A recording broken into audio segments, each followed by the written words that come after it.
Good afternoon, everyone. This is our third lecture. Let us start with where we finished yesterday. So, coming to the moderate, we were discussing about doses and when we are doing proving on individuals. So, now we'll talk about moderate doses. Now, when we are proving with moderate doses of medicines, what we have to keep in mind is the prover should be one who is a lover of truth, and he should be temperate in all respects. That means that he should not be excessive with his responses, nor should he be dull. So he should be temperate, moderate, and also he should have delicate feelings so that he can note down even the minute changes or even the smallest of changes that he feels after taking the medicine, so that we can know about the primary effect of the medicine. And if we give excessive large doses to the individuals, then what happens is that even secondary effects start coming very quickly. They mix up with the primary symptoms, primary effects, and then there is a lot of confusion, and they come in such a hurried manner that even the prover is unable to understand the difference between the two. He gets so confused that he's unable to note down. See, advantages of moderate doses. More distinctly are the primary effects developed without any mixture of secondary effects. Okay. And disadvantages of large doses is confused mixture of primary and secondary symptoms. So if you have to do a proving, and that you have to do a proving which will help you or help the mankind in future, then it should be with moderate doses, never with large doses. Aphorism 138. The slide says which symptoms should be considered on belonging to medicine.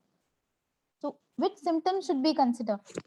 If we are proving and the symptoms, the patient is feeling this, having the symptoms which he had some time previously, that does not mean that they are the symptoms of the patient. This means that they are the symptoms of the medicine only. Because if a medicine is acting on an individual, then suddenly from nowhere, new symptoms will not appear in his body. So, definitely, these are because of the influence of medicine. See, all sufferings and changes of health of the experimenter during the action of a medicine, even though the experimenter had observed a considerable time previously. So, even if he had these symptoms previously, they will be considered as symptoms of the medicine and not symptom of the individual. Aphorism 139 says, how proving should be done when physician is not the prover? All the provings cannot be done by a physician. He needs to appoint few provers. So what should be done? The physician looks over the report in the presence of the experimenter immediately after the experiment is conducted. Or if the trial lasts several days, he has to do this every single day, so that everything or every change is still fresh in the memory of the experimenter as well as of the prover, so that he can ask questions, he can ask about modalities, he can ask about, and he can ask the patient, the prover, to elaborate more. That is why it has to be done every single day. Aphorism 140, remember, it is illiterate prover. Now, what to do when the prover is illiterate and he or she cannot note down the changes himself or herself? They will definitely come in contact with the doctor. They will inform the doctor or inform the experimenter, whoever is conducting these experiments, and they have to tell him about each symptom that they have felt, how it occurred, when it occurred. And one thing is which is very important is the experimenter should note down everything in the exact expressions of the prover. He should not alter them, neither should he put questions which will give an answer of yes or no. It should be exactly in the way a case is taken, exactly, without even breaking the train of the thought. Okay. Aphorism 141 is best prover. So the best prover is the healthy, unprejudiced, and sensitive physician himself. Why? Because he will be very certain and he will be very truthful about all the symptoms that he is facing. And he'll be able to write them down correctly, elaborately, and brilliantly. Right? Okay. So coming to aphorism 142, how to conduct drug proving on in the sick. This Hahnemann has said that it is very difficult and it should be left to the higher judgment of masters in the observation. This is very difficult. Coming to aphorism 143, here he has mentioned about true materia medica. Okay, so what is a true materia medica? The definition is given in aphorism 143. It says it's a collection of real, pure, reliable, modes of action of simple medicinal substances. Okay, so we should be knowing, and we should be after testing a number of medicines on lot of individuals, we get different symptoms so that we can apply it on different diseases. That is why we should have a proving on lot of medicinal substances, right? Coming to aphorism 144.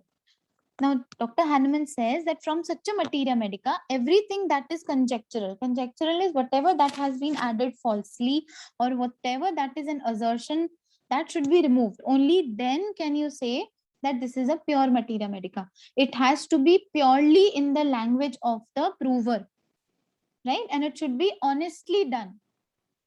There should be no falsification in the proving. Aphorism 145 says that of a truth, it is only very considerable store of medicine accurately known in respect of these pure modes of action in altering the health of man. Now, only if we know that a lot of medicines, we know about a lot of medicines, we have proved them, that we know what kind of symptoms they are able to produce. Only then we know how to use it in case of disease which comes in front of us. Only then will we able to select a tolerably suitable homeopathic medicine. Only if we have a lot of proving of homeopathic medicines, only then we will be able to do this, right? Now coming to 146. See, this is the third point of business of a physician. What was the third point of physician? How to apply the knowledge of medicine which we get through drug proving to knowledge of disease. Okay, to get a perfect homeopathic cure. So this is the aphorism 146, and this is the third point of business. Aphorism 147. Note down, it is very important because specific remedy is mentioned. Now, this specific remedy is not like the allopathic treatment or like the antipathic treatment. Like for fever, they give paracetamol. For any kind of infection, bacterial infection, they will give antibiotics. No, this is not that kind of specific remedy. Specific remedy is specific for a case of disease, only one case of disease, and the one remedy that comes out, that is the specific remedy for that case of disease. We have to understand the difference. See, 147, it says medicines which have greatest similarity to the totality of symptoms are the specific remedy for this case of the disease. So when we have a case of disease, we've taken the totality, we have formed a perfect picture. Now we look to medicines which will cover most of the symptoms or maximum symptoms which will cover. Now that remedy, when it suits this disease, this becomes the specific remedy of this disease. Only in this case. That's very important. See, again, 148 aphorism is like aphorism 29. We have Dr. Hahnemann has discussed the modus operandi. He says this is the most probable explanation of how homeopathic cure takes place. He has also discussed about the mongrel sect. He says that mongrel sect means crossbreed dog. They are the ones who do not know how to practice homeopathy. They practice homeopathy along with other pathies, and then because they don't know how to select a correct medicine, they will never get a cure, and then they will blame homeopathy for their failure. So they are known as mongrel sects, right? And scarcely they use homeopathy. They always use half homeopathic remedies. They will never be able to select a pure homeopathic remedy. Okay. Okay. Coming down to aphorism 149. So 149 says chronic medicinal dyscrasia so often produced by allopathic bungling along with the natural disease, they are incurable, right? What Hahnemann has said is that when we get a disease that is of a complicated character, there what happens, to cure it, we need longer time. We need proportionately longer time, because the chronic medicinal dyscrasia that has been formed, they along with the natural disease, they are very difficult to cure, and they need much longer time for their recovery. Whereas if we come to acute diseases, see, in acute diseases, however grave they are, but the sufferings are recent, the patient knows everything, we can find out an exact remedy for such cases, and the result will also come very quickly, as in the patient will be relieved very quickly. But this is not the case with complicated diseases. Coming to aphorism 150. Remember, 150 is for indisposition. All these kind of questions you will get for your MCQs. So aphorism 150 is indisposition. Now, what is an indisposition? Indisposition is not a disease actually, because of a alteration in diet, or because a person got wet or something like that. Something alteration happened in his daily habit, and now he's feeling some slight disturbance with his health, which for which they will not require any remedy. Only if you correct the diet and if you correct the regimen, they will clean this thing they will overcome by itself. But if the patient is having more serious symptoms, then you have to look into it. Aphorism 151 deals with the same. It says that when a patient is complaining of violent symptoms, the physician will have to look into the matter, and they will have to find other symptoms besides the ones that the patient is complaining of, and then form a picture of the disease to come to a remedy. Aphorism 152. Aphorism 152 is anti-type. Again, remember, aphorism 152, anti-type. Now, what is an anti-type? An anti-type is like whatever the picture the patient is presenting, you have to produce an exact opposite mirror image. So that will be an anti-type, right? See, it's given in worst acute diseases present with sufficient striking symptoms. If enough number of medicines are known, it will not be difficult to determine an anti-type here.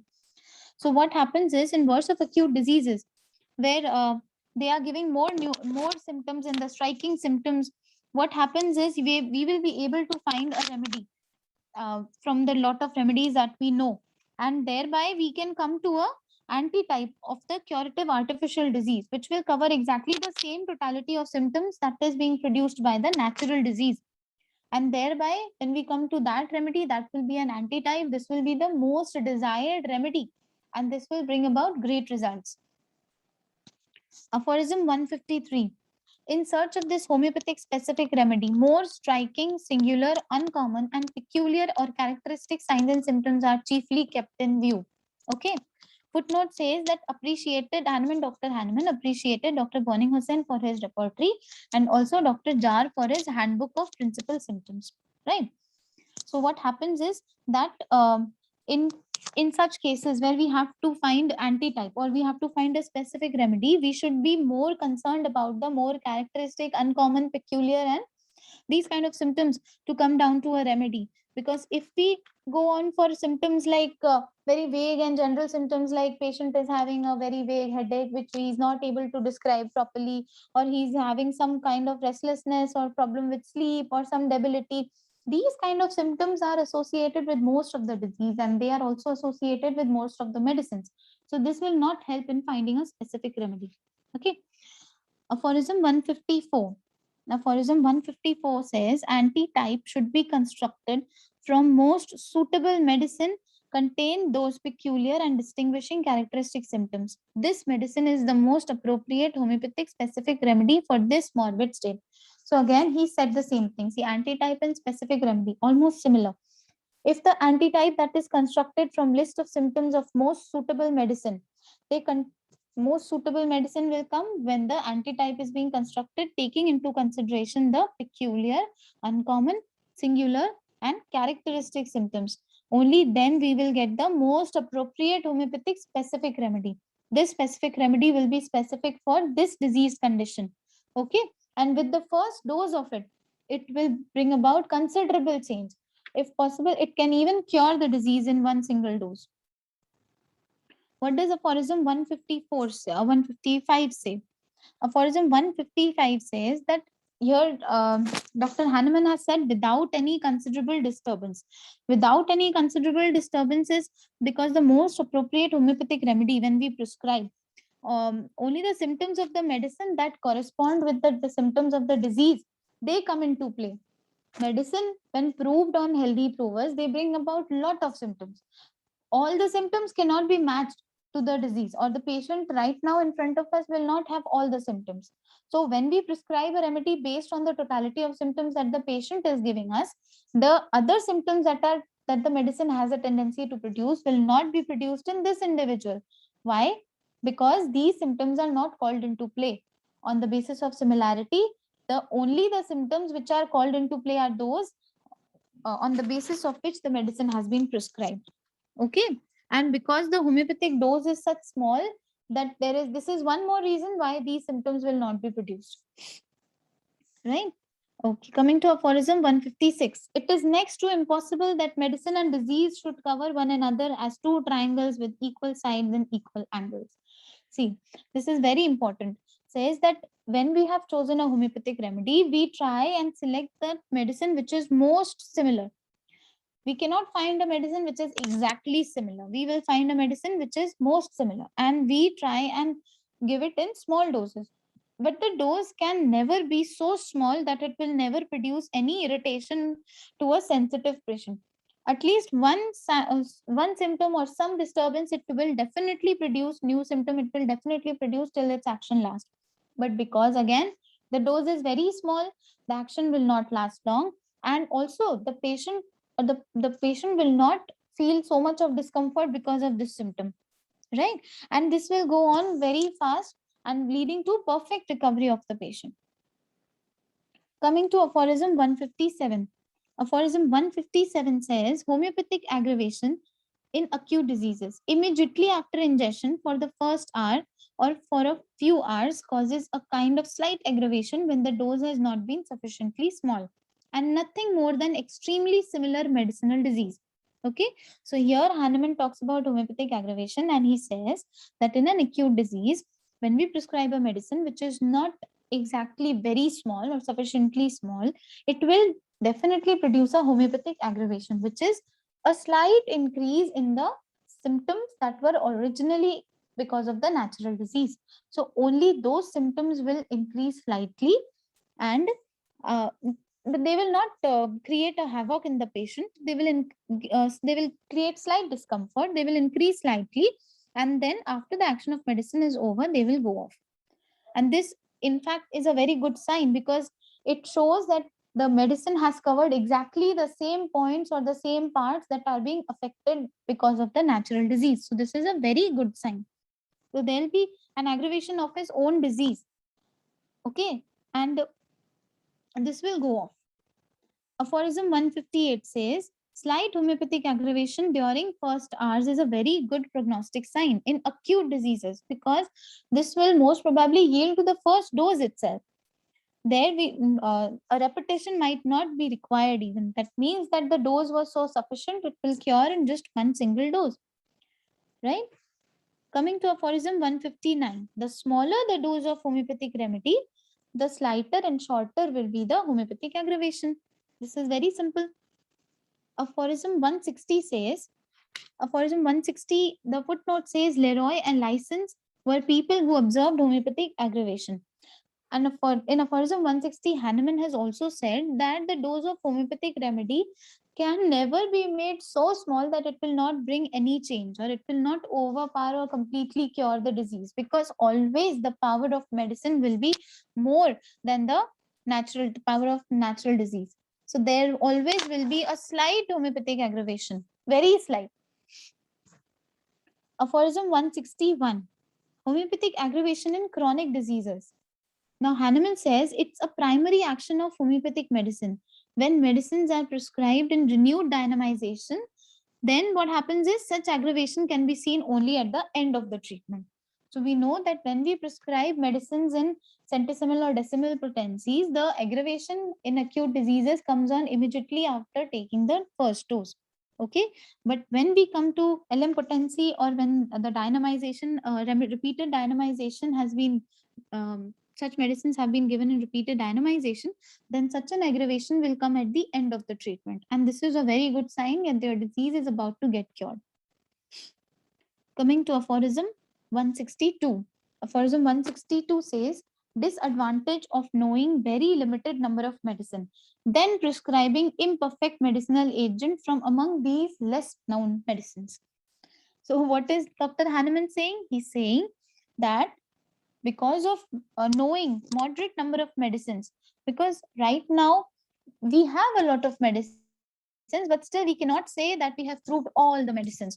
So because we know few medicines and the number of symptoms keep changing in a patient or in a disease, that what happens, the treatment becomes a little difficult, because instead of selecting a perfect homeopathic medicine, we might be selecting a medicine which is not exactly homeopathic, or slightly it might cover few symptoms might still be left. What is said in aphorism 163? What to do in this case? In this case, we cannot indeed expect from this medicine a complete undisturbed cure, and accessory symptoms of not perfectly appropriate remedy will definitely appear. Why? Because a complete untroubled cure will not occur, because the medicine is not truly homeopathic.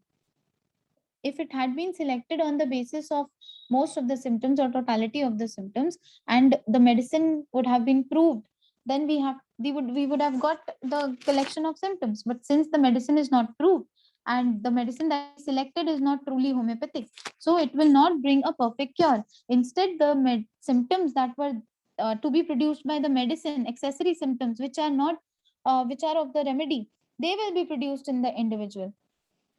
Okay.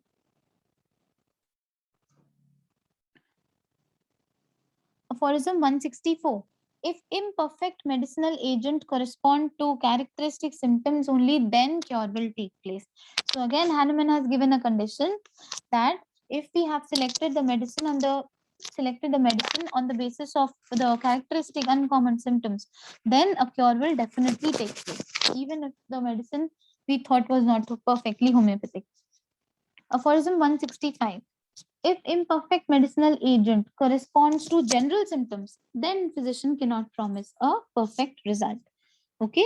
So if we have taken the symptoms that will accurately resemble the characteristic, peculiar, uncommon symptoms of the case, the remedy correspond only to the general character. Now, instead of taking the characteristic symptoms, the medicine that we have selected is based on the general symptoms like nausea, debility, headache, etc. Here, the medicine that will be selected will be vaguely or very poorly homeopathic. So here, after employing this medicine, the physician cannot promise a cure. Aphorism 166. How to select an antidote? Rarely, if bad results result from the imperfect medicines, it is diminished by a subsequent medicine of more accurate resemblance. What happens is, this is a very rare case where we do not find medicines. Okay. So if we have prescribed such a medicine, and now the patient comes to us and is now giving new set of symptoms, we have to take the totality again, and now we have to select a new medicine. Now this subsequent medicine we'll try to select which will be more accurate and more of resemblance that can be selected to bring about a cure. Aphorism 167. It says, after employment of imperfect homeopathic remedy, if accessory symptoms arise in acute disease, we investigate afresh the morbid state and trace a new picture of the disease. See again, if we have prescribed a remedy which was imperfectly selected, it will produce some accessory symptoms for some time. And in such a case of disease, if it is very acute and if it is causing a lot of trouble to the patient, then we should not allow the action of the remedy to get over. We should immediately take a fresh case taking, considering all the symptoms that are present now and that were present earlier, and newly developed. Everything we have to take to form a new picture of the disease and prescribe a medicine immediately. What aphorism 168 says is that we shall then be able much more readily to discover among known medicines an analog which is similar to the morbid state that is in front of us, and a single dose will not entirely destroy the disease. What will happen is it will take it to a step further. Some symptoms will be relieved, some will be left, and then we have to select a medicine depending on the symptoms that are now in front of us. So like this we have to go on and on until and unless we come to our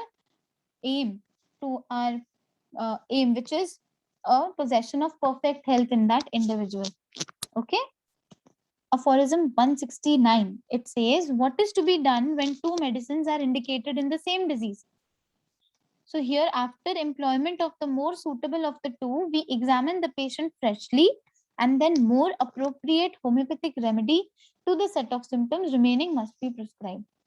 See what happens when we repertorize a case, we might get 2 or 3 medicines which are coming at the same grade. Which medicine should we prescribe then? we should consider that medicine which is covering most of the symptoms, or which is most similar to the case in front of us. And when the action of that medicine is over, we should never prescribe the second medicine which was coming in the list. No, because after the action of the first medicine, there must have been some alteration in the symptom picture. So now we have to take the case afresh again, and then based on the totality of the fresh symptoms, new symptoms, now we have to prescribe a remedy. Aphorism 170. In next visit, fresh totality to be formed and next important medicine coming should be prescribed. Not from the list, but from the new repertorization, from the new case taking. Okay. Aphorism 171 says, in non-venereal chronic cases that arise from SORA, give several antisoric remedies in succession. Now, this is how we have to treat a non-venereal chronic disease or a soric disease. What Hahnemann has said is that diseases which arise from SORA to effect a perfect cure, they will never be cured with just one antisoric. No, they will need several antisoric remedies, and that too in succession. But a succession is not decided from the first. It has to be done on the basis of taking the totality of symptoms and choosing a remedy, a soric remedy, on the basis of symptoms that are remaining after giving the or after the action of the previous remedy. Okay. Also, we should not repeat the medicine very frequently. See, aphorism 172. Aphorism 172 says, symptoms of disease being too few, difficulty in way of cure they bring a difficulty in the way of cure. Now, first we have discussed when the medicines that we know are too few. Now, the second difficulty that we might face is when the symptoms that are being given by the patient are too few. A patient comes to us and says that I'm having a severe headache. If you ask him, how did it start? When did it start? He is unable to give those symptoms. He will not give you those symptoms. So this kind of thing, and he will not be giving any other symptoms also. Just one symptom, headache, or just one symptom, weakness. So this again creates a trouble, because this will bring a problem when we have to prescribe a remedy for perfect cure, because there are two less symptoms. Okay. Aphorism 173 says, one-sided, the only diseases that seem to have but few symptoms on the account to be less amenable to cure, they display one or two principal symptoms, class of chronic diseases. Now, only those diseases which have very few symptoms, they are called as one-sided diseases. Okay, because they are producing just one or two principal symptoms, and they obscure all the other symptoms, and they chiefly belong to those of chronic diseases. Aphorism 174 says, they are presented as internal complaint or external kind. External ones are known as maladies. The internal kind will be those like headache, cardialgia, of long time or long standing, obviously, and diarrhea. The patient might be having a diarrhea for long standing. These are the internal complaints that the patient will give. Just one or two primary symptoms. And the external kind will be, they are known as local maladies. Okay, because they are present on the external, so they are known as local maladies. Aphorism 175.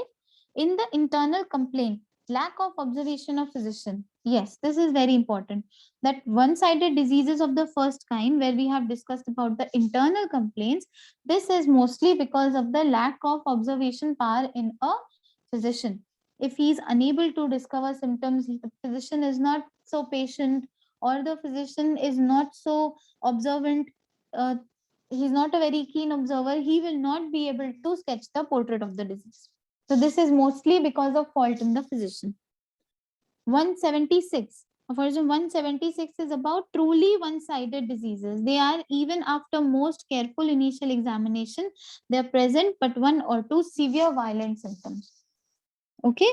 So aphorism 176 is about it's about local diseases. Aphorism 177. It is very rare we are to select, guided by these few symptoms, the medicine which in our judgment is the most homeopathically indicated. Okay, so in order to meet most successfully such a case, we this, which is rare, very rare occurrence, this is very rare because generally we do find symptoms. It is very rare that we are unable to get some symptoms. So if it is very difficult to select a homeopathic remedy in such a situation. Aphorism 178, if these few symptoms are the PQRS. Okay, PQRS means the peculiar, striking, characteristic, these. Sometimes the medicine furnishes the similar artificial disease. So this becomes like a very good fortune for the physician if the few symptoms that the patient is giving, they are striking and uncommon peculiar symptoms. Then we can select a very good remedy for them. Aphorism 179 says, more frequently, the medicine that was first chosen in such a case is generally only partially suitable or partially homeopathic to the case, and therefore it will not give us an accurate result. Aphorism 180 says that in this case, the medicine imperfectly homeopathic, partially analogous, produces accessory symptoms. Now, these symptoms are mixed up with the patient's state of health. Some symptoms that the patient had never previously experienced, they also appear. Okay, so here we have to consider them to be the symptoms, which are accessory symptoms. Okay, aphorism 181. We have to regard the whole collection of symptoms now perceptible as belonging to the disease itself. Direct our further treatment accordingly. Okay, so why did the patient bring those symptoms? They are not because of the medicine only, they are because of the disease also. They are, why they are because of the disease? Because why they are because of the medicine? Because the patient has a tendency to produce such symptoms. That is why. So we have to regard these symptoms as because of the belonging to the disease.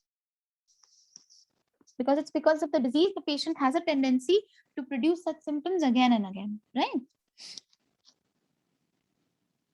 Aphorism 182. This says second prescription in one-sided disease. So here Dr. Hahnemann has said that imperfect selection of medicine, which was in the case inevitable. Why? Because we did not have many symptoms. So we had to select some medicine. So on the basis of the few symptoms that the patient was giving, we have selected a medicine.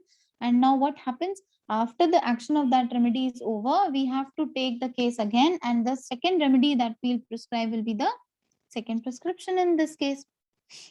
Now, aphorism 183 is about second homeopathic remedy.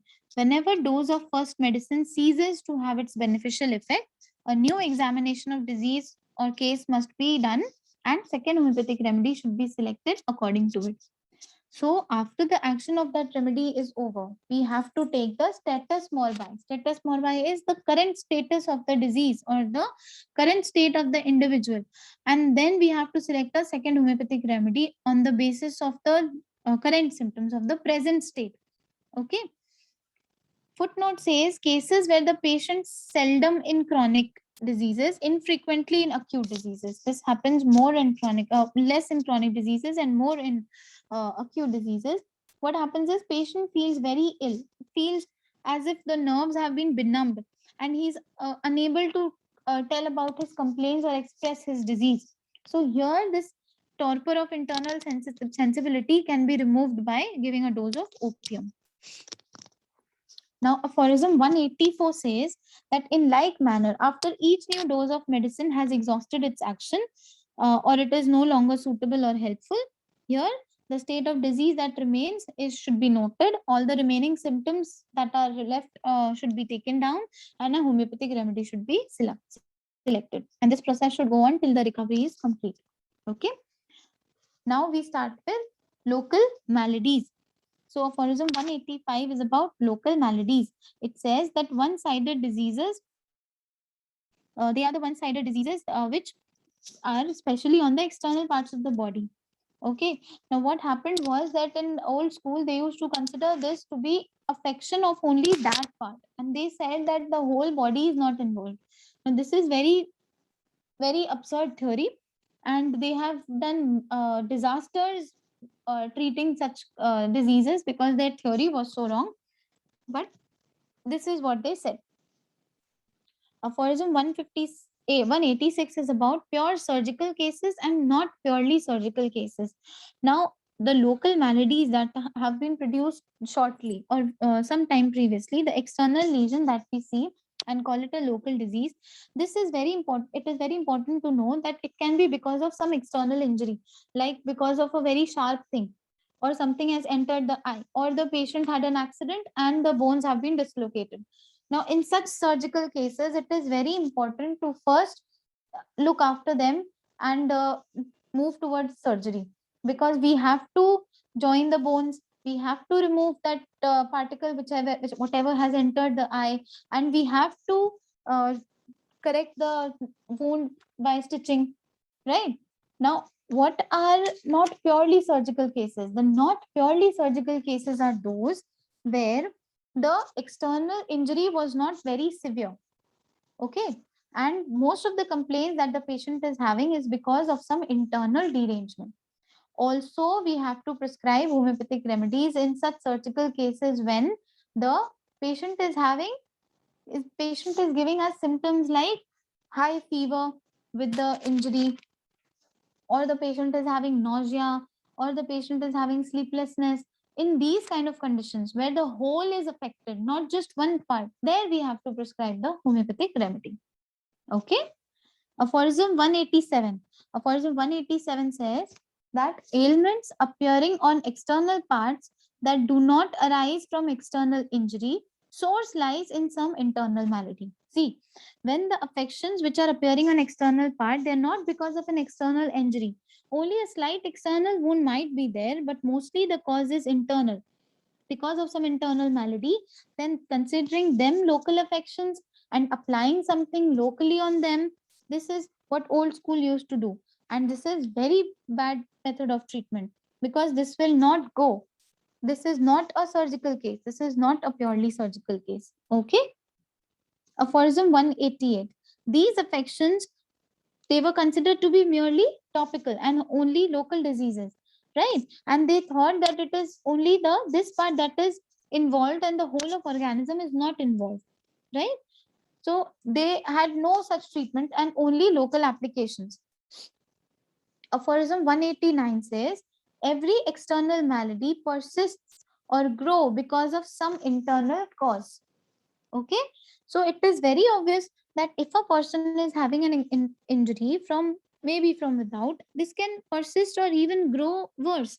Why will it grow worse? Will it grow worse only uh, because of that part, or only because of the injury? No, it will grow worse because of the internal changes. If the body will not allow it to persist, it will not allow it to grow, how will the external malady grow? Grow in the sense, if a person has had a cut, there might be some secondary infection. Secondary infection will be because the body has a tendency to have a secondary infection. Only then will it go on having increasing in size, increasing in depth. Only then will it increase, right? So the whole is involved. You cannot just think that it is an external thing that is affecting the patient. Aphorism 190. All true medical treatment must therefore be directed against the whole of internal remedies. Okay.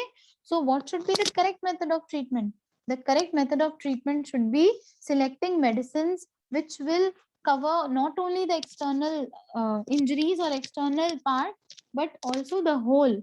Only then will the patient be cured of his disease, and even the external manifestations will go very quickly. See, it's given in aphorism 199 that in such cases, every powerful internal medicine immediately after its ingestion causes important changes in health, general health of such a patient, and also on the affected external part. Okay. So whenever